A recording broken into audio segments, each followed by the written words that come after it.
할렐루야. 점심 식사 맛있게 하셨습니까? 여러분, 날씨가 점점 더워지고 있습니다. 항상 건강 조심하시고 서로를 위해 기도하고 격려하는 사랑과 은혜가 충만한 우리 귀한 병성교회 모든 성도 되실 수 있기를 주님의 이름으로 축복합니다. 여러분, 오늘 본문에서 예수님은 종말에 관한 말씀을 우리에게 전해주고 계십니다. 그런데 여러분, 종말이 무엇입니까? 종말은 세상이 끝난다는 것을 말합니다. 성경에서는 종말의 때에 일어날 일을 보여주시면서 종말의 징조에 대해서 예수님께서 오늘 본문에서 우리에게 전해주고 계십니다. 그런데 종말은 외적이고 대외적인 종말의 형태를 띠기도 하지만 또한 마찬가지로 반대로 어떤 경우가 있습니까? 내부적이고 개인의 종말로 이루어지는 때도 있다는 겁니다. 우리가 죽어서 주님을 만나고 천국 가면 그것도 다른 한편으로는 개인의 종말이라는 겁니다. 지금 새벽기도 때 우리가 요한계시록의 말씀으로 함께 은혜를 나누고 있습니다. 계시록에 대한 말씀을 드릴 때도 그렇게 설명드렸지만 요한계시록에 나오는 종말의 심판의 의미는 우리가 흔히 그렇게 알고 있죠. 아직 일어나지 않는 종말을 보여주는 말씀이기도 하지만 또한 동시에 어떤 말씀입니까?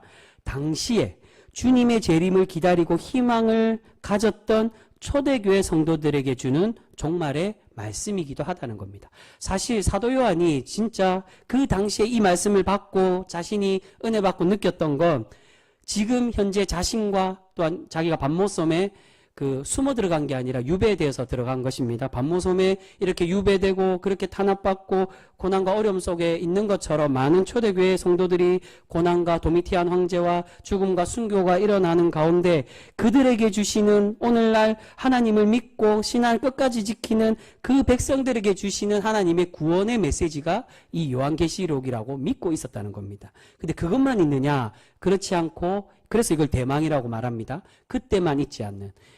요한계시록이 그때로 다 끝났다면 이것 또한 예언서라고 그렇게 말하겠지만 계시록이라고 말하는 이유는 아직 이루어지지 않은 하나님의 미래에 대한 예언, 그것을 계시록이라고 말합니다.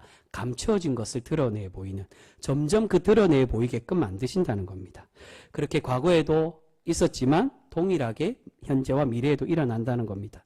그 말은 종말은 어제와 오늘의 일이 아니라 과거와 현재도 그리고 미래에도 계속 동일한 일들이 일어날 수 있다는 겁니다. 이것은 개인의 일에서도 마찬가지입니다. 신앙인의 삶과 개인에서도 우리가 앞에 말씀드린 것처럼 개인의 종말도 있지만 또한 더 넓은 의미에서는 신앙인의 삶과 교회 안에서의 종말의 모습도 우리에게 다가올 때가 있는 것을 우리가 발견할 수가 있습니다. 여러분, 오늘 들려주고 계시는 예수님의 종말에 관한 말씀도 마찬가지입니다. 기본적으로는 오늘 예수님이 이제 잡히시기 전에 예루살렘에 입성한 이후에 감람산에서 제자들에게 교훈을 주십니다. 근데 교훈을 주실 때 주님의 그 부활과 고난 이전에 하나님께서 예배해 놓으신 그 종말에 관한 말씀을 들려주고 계시는데 이 기본적으로 주님이 주시는 이 종말은 주님의 재림을 기다리는 미래에 대한 대망의 말씀도 있지만 이것은 꼭 당시에 앞으로 다가올 전쟁과 기근 또한 재난의 말씀뿐만이 아니라 계시록과 마찬가지로 교회 안에서 일어나는 말세의 징조와 종말의 은혜로 볼 수가 있다는 것입니다. 그러니까 교회 안에도 이런 종말이 일어난다. 우리 신앙과 교회가 무너지고 교회가 종말을 겪고 우리의 신앙이 말세 때의 모습처럼 그런 환난과 핍박과 어려움들이 생길 수 있다는 겁니다. 먼저 오늘 예수님께서 어떤 말씀을 주십니까? 1절과 2절을 보시면 성전에 관한 말씀으로 제자들에게 교훈을 주고 계십니다. 특히 2절에 보시면 성전의 돌 위에 돌 하나도 남지 않고 무너지게 될 것이라고 그렇게 말씀합니다. 이것은 이후에 일어날 로마와 유대 전쟁에 관한 말씀으로 예언하시는 것입니다. 실제로 예수님 이후에 70년에 유대인들이 반란을 일으키자 로마가 군대를 이 예루살렘에 파견해서 예루살렘 성과 모든 성전을 파괴하던 그러한 일이 있었습니다. 이것을 역사학자 요세푸스가 유대 전쟁사라는 책에 그 내용을 기록을 하고 있습니다.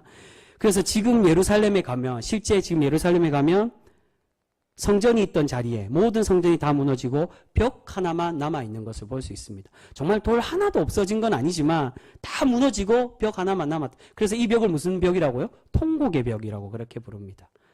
주님의 신앙을 상징하는 그 성전이 무너지고 우리의 신앙의 자존심, 우리의 민족의 정체성인 그 성전이 무너짐으로 그렇게 하나님의 은혜와 그러한 말세의 그러한 무너짐을 통하여서 그것을 붙잡고 눈물 흘리는 그러한 벽이기에 통곡의 병이라고 그렇게 부르고 있는 것입니다.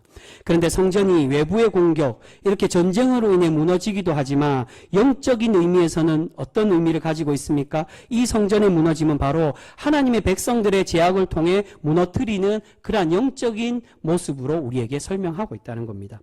여러분, 유대인들은 성전을 숭배했지 하나님을 바르게 믿지 못했습니다. 성전만 유지했지 하나님을 마음으로 품지를 못했다는 것입니다.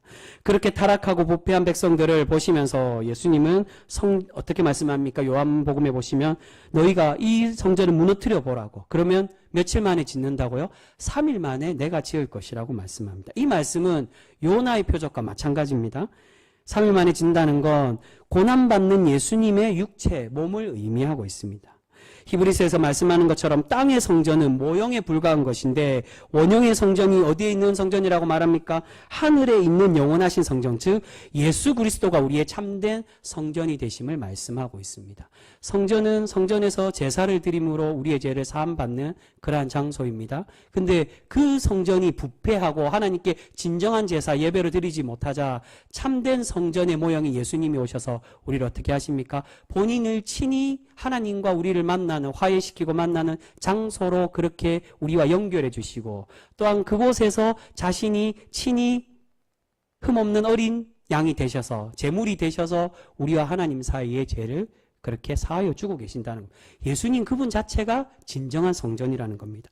너희가 이전에 믿었던, 가식적으로 외형적으로 믿었던 그 성전을 가짐으로 부패했으니 이제 참된 성전인 내가 와서 하나님의 그 참된 주님의 구원을 깨달으라는 겁니다. 여러분, 유대인들은 자신들의 부패와 신앙의 부패로, 부정과 부패로 하나님의 성전을 파괴하고 무너뜨리고 있었습니다. 결코 전쟁으로 인해 이 성전이 무너진 게 아니라 겉은 여전히 남아 있었어도 그들의 중심의 성전의 정신과 성전의 참된 신앙들이 이미 무너지고 말았다는 겁니다. 여러분, 우리도 마찬가지입니다. 오늘날의 교회도 부패와 타락으로 교회의 정신은 무너지고 하나님이 계시지 않는 교회들도 많이 있는 것을 보게 됩니다. 자신의 욕심을 채우려는 교회, 사랑은 상실하고 권력과 자기 자랑만 넘치는 교회에는 결코 하나님은 계시지 않고 그런 교회는 결국 무너지고 말게 된다는 것입니다.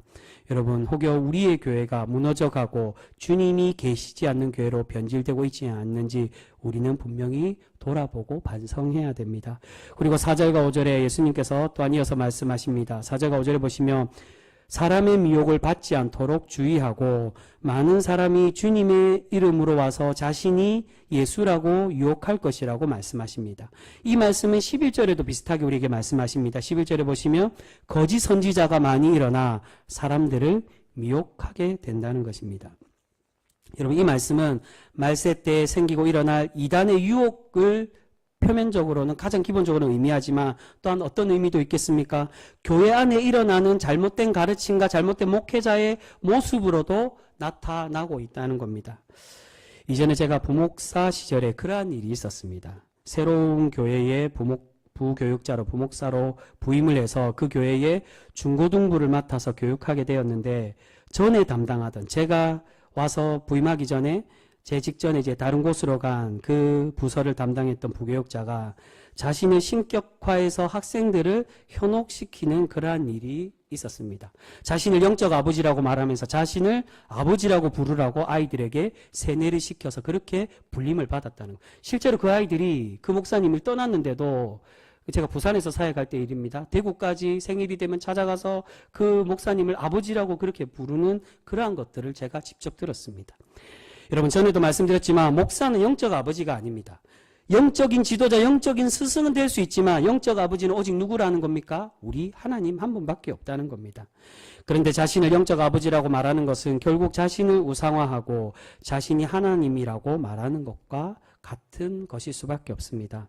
그래서 그 교회의 그 교육자가 자신이 더 우월한 것처럼 아이들에게 세뇌시키고 가르치고 청년들에게도 그분이 중고등부와 청년부를 그렇게 담당했습니다. 마찬가지로 청년부에게도 그러한 것들을 세뇌시켜 담임 목사님과 이간질시키고 자신의 말만 듣게 만들어서 교회에 분란을 일으키는 일도 있었던 것을 볼 수 있습니다. 이런 이외에도 다른 여러 교회들에 보면 크고 작은 목회자의 우상화는 얼마든지 우리가 일어나고 있는 것을 볼 수 있습니다. 여러분, 교회에서 제자 교육도 마찬가지입니다. 제자 교육을 하는 교회들이 종종 있습니다. 요즘은 많이 줄었지만 한창 때는 교회마다 제자 교육을 한다고 서로 열심을 다하고 제자 교육이 성행하던 때도 있었습니다. 그런데 문제는 과연 그 제자 교육이 누구의 제자를 키우기 위한 교육이냐는 겁니다.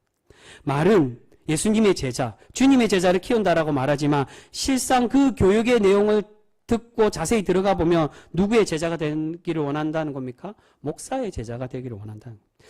저도 전임 전도사가 처음 되어서 처음 이 제자 교육을 받은 적이 있습니다. 담임 목사님이 제자 교육을 해서. 근데 제가 그때 느꼈던 제자 교육도 이게 예수님의 제자인지 저 목사님의 제자인지 자신의 생각하는 목회 방향과 사고, 교회는 이렇게 가야 돼. 그 교회가 동아리 모임을 하던 교회입니다. 동아리 모임이 진리다. 여러분, 이단들은 성경에도 없는 진리래요. 이게 진리라고. 그렇게 말하는 목회자들이 너무 많습니다. 여러분, 결국 교회 안에서 자신을 신격하고 자신이 하나님이 되고자 하는 욕망들로 교회와 신앙의 종말을 만드는 이들이 있는 것을 볼 수 있다는 겁니다. 또한 6절과 7절에서 난리와 난리의 소문을 듣고 민족이 민족을 나라가 나라를 대적할 것이라고 말씀합니다. 무엇에 대한 말씀입니까? 난리라는 건 전쟁을 말합니다. 민족이 민족을 대항하고, 그리고 9절에서도 마찬가지로 사람들이 환난에 우리를 넘겨주고 죽이며 모든 민족에게 미움을 받을 것이라고 말씀하고 계십니다. 여러분, 계시록의 전쟁은 나라 간의 대전쟁과 종말의 전쟁을 말씀하기도 합니다. 그런데 그 전쟁이 외부적인 전쟁뿐만이 아니라 또한 어디에 일어나는 전쟁이라고도 볼 수 있습니까? 교회 안에 일어나는 분쟁과 다툼, 그 전쟁으로 볼 수도 있다는 겁니다. 교회가 서로의 의견 충돌로 싸우고 갈라지고 서로가 분쟁하는 일들은 어제 오늘의 일도 아니며 너무나도 많은 교회들이 겪는 보편적인 일처럼 우리가 그렇게 느껴지기도 합니다. 특히나 가장 큰 문제는 교회의 본질이 사라지고 그러한 본질이 사라짐으로 교회가 위기를 겪는 일들이 더 심해지고 있다는 겁니다. 10절에 보시면 많은 사람이 실족하게 되고 서로 넘겨주고 미워하게 될 것이라고 말씀하고, 또한 12절에 불법이 성행하고 사랑이 식어져 가게 된다라고 말씀합니다. 여러분, 교회 안에서 불법을 행하고 그것을 부끄러워하지 않은 일들은 너무나도 당연한 것처럼 여기는 것을 볼 수 있습니다. 이전에 제가 밀양에서 사역할 때 어느 한 안수 집사님이 교회 재정 수천만 원을 횡령하고 공식적으로 사과 한마디 하지 않고 교회를 다니는 그러한 일도 있었습니다. 당에는 그 성도와 가족들에게 상처받지 않도록 교회가 떠날까봐 암묵적으로 용서하고 넘겨버렸는데, 불법을 저질러서 성도들이 상처받는 것은 생각하지 않고 불법을 저지르고도 그것을 지적하면 혹시 그 가정과 그 사람이 상처받을까가 잘못이라고 말하지도 못한다는 것입니다. 여러분, 그렇게 사람을 실족시키는데도 교회는 정화할 생각이 없습니다. 바로 불법을 행하고 사랑을 싣고 하나님의 참된 말씀들은 교회 안에서 사라지고 있다는 겁니다. 그리고 교회의 최고의 가치와 본질은 사랑인데 요즘의 교회는 공동체 의식과 함께 나누는 모습은 사라지고 어떤 모습들만 남아있습니까? 세상이 갖고 있는 개인주의와 이기주의에 빠져서 끼리끼리 모이고 사회에서 하는 따돌림을 교회 안에서도 여전히 버젓이 비일비재하게 일어나고 있다는 것입니다. 여러분, 하나님을 사랑하고 지체를 사랑해야 되는데 도리어 요즘에 많은 성도들은 무엇을 사랑합니까? 사람을 더 사랑하고 물질을 더 사랑하는 것을 볼 수 있습니다. 교회 나오는 목적이 복 받기 위해서 나오고 복을 빌려고 나와서 복설교를 안 하면 교회는 재미없다라고 그렇게 불평을 합니다. 그리고 자신의 욕심을 채우려고 나온 사람들로 성행을 합니다. 교회는 자신의 뜻대로 되어야 하고 교회가 사업하고 일하는 곳처럼 생각해서 기도하고 예배드리는 교회의 본질적인 모습보다는 사람들의 친교 모임과 인간적인 모임, 행사하는 것에 더 많은 관심을 갖는 것을 볼 수 있습니다. 여러분, 성경 어디에 하나님의 교회가 행사하고 사업하는 곳이라고 말하는 곳이 있습니까? 또는 사적인 모임과 취미생활을 위해 모임을 해야 된다라고 그렇게 강조하며 말하는 구절이 과연 어디 있습니까? 그럼에도 개인의 욕심과 불법을 당연히 여기는 그런 모습들이 너무나도 많이 일어나고 있습니다. 전에 제가 한번 새벽기도 때 그 말씀을 드린 것 같은데, 이전에 선배 목사님 교회에 제가 한 얼마간 출석하면서 그렇게 선배 목사님의 개척교회였기 때문에 그 교회를 돕기 위해서 출석한 적이 있습니다. 근데 연말에 재직회 때, 그게도 뭐 작은 교회여서 뭐 그렇게 많은 수는 아니었지만 연말에 재직회를 하는데 어느 한 여집사님이 재직회 때 그러한 건의를 했다고 합니다. 아니, 제가 직접 들었습니다. 자신이 어릴 때 성탄절 선물로 카스테라 빵을 받았는데 그 추억이 너무 좋다고 이번에 꼭 나는 성탄절 때 이 카스테라 빵을 받아야 되겠다라고 재직회 때 자신의 고집을 이야기하고 그 바람을 끝까지 우기며 그렇게 욕심을 내는 그러한 집사님이 있었다는 겁니다. 여러분, 교회는 자신의 욕심을 채우는 곳이 아닙니다.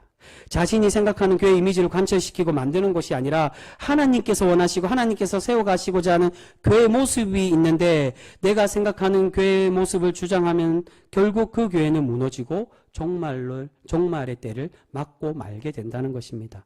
여러분, 하나님의 성전이 왜 무너졌습니까? 전쟁 때문에 이스라엘 백성들이 무너졌다라고 말하지만 예수님이 진짜 이 성전을 무너지고 3일 만에 짓겠다라고 하신 말씀은 너희들 때문이라고, 너희들이 하나님을 바르게 믿지 못하고 그 죄악 속에 하나님의 참된 예배로 살아가지 못하게, 하나님의 참된 신앙 공동체가 상실되어지고 부패하여 있기 때문에 이 성전이 무너진다라고 그렇게 말씀하고 계시는 것입니다. 여러분, 오늘 예수님은 말세 때 일어날 종말의 징조에 대해서 말씀해 주고 계십니다. 종말에는 이러한 일들이 일어날 것이라고 우리에게 전해주고 계신다는 겁니다. 여러분, 혹여 우리 교회에 이런 교회의 종말과 같은 문제들이 혹여 일어나고 있지는 않습니까? 여러분, 우리는 교회가 이런 문제들이 생기지 않도록, 종말의 일을 겪지 않도록 분명히 우리는 반드시 주의해야만 합니다. 이런 문제가 발생하고 그것을 방관하다 보면 결국 주님께 심판을 받아 그 교회가 무너지고 종말을 겪는 교회가 될 수밖에 없게 되는 것입니다. 그런데 오늘 예수님은 이런 종말의 시대에 그럼에도 우리 신앙을 지켜서 그 신앙을 승리하라고 우리에게 권면하며 우리를 위로하며 말씀해 주고 있습니다. 우리 그 말씀만 우리 함께 보겠습니다. 우리 가장 마지막 절 말씀 13절과 14절 말씀 우리 같이 읽겠습니다. 13절 14절 같이 읽습니다. 시작. 그러나 끝까지 견디는 자는 구원을 얻으리라. 이 천국 복음이 모두 민족에게 증언되기 위하여 온 세상에 전파되리니 그제야 끝이 오리라. 아멘. 여러분, 무슨 뜻입니까? 이 말씀은 종말에 일어나는 그 심판과 그 환난과 그 어려움들, 그 핍박과 또한 그 부패함과 그런 악함들이 세상에 판을 치겠지만, 그러나 그보다도 무엇이 더 강하다는 겁니까? 주님의 구원이 더 강함을 우리에게 말씀합니다. 주님은 견디는 자 구원을 받고 복음이 전파될 끝까지 너희가 견디라고, 그 복음이 전파되어야 끝이 난다라고 말씀합니다. 세상의 멸망과 세력이 아무리 강해도 우리의 주님이 구원이 그 모든 것을 이기며 우리를 참되게 구원하심을 약속해 주고 계십니다. 사랑하는 성도 여러분, 주님께서 말씀하시고 계시록을 통해 전해주는 종말은 언젠가는 분명히 일어나게 될 것입니다. 하지만 우리가 신앙을 지키지 않고 하나님의 말씀으로 구별되지 않는다면 우리는 먼저 우리의 개인의 종말과, 그런 세상의 종말이 있기 전에 우리의 개인의 종말과 우리의 교회의 종말을 먼저 겪게 되고 말게 될 것입니다. 여러분, 우리는 깨어서 기도하고 교회 문제들을 사랑으로 이겨나가는 성도가 되어져야 될 줄 믿습니다. 우리가 그렇게 하나님의 진리로 무장하고 바로 세워질 때 우리 교회는 무너지지 않고 참 구원을 경험하는 그러한 성도가 되어질 줄 믿습니다. 여러분, 아무쪼록 그렇게 우리가 하나님의 참된 구원의 백성으로 날마다 성숙되는 그런 복된 성도 우리 모두가 되실 수 있기를 주님의 이름으로 축복합니다. 기도하겠습니다.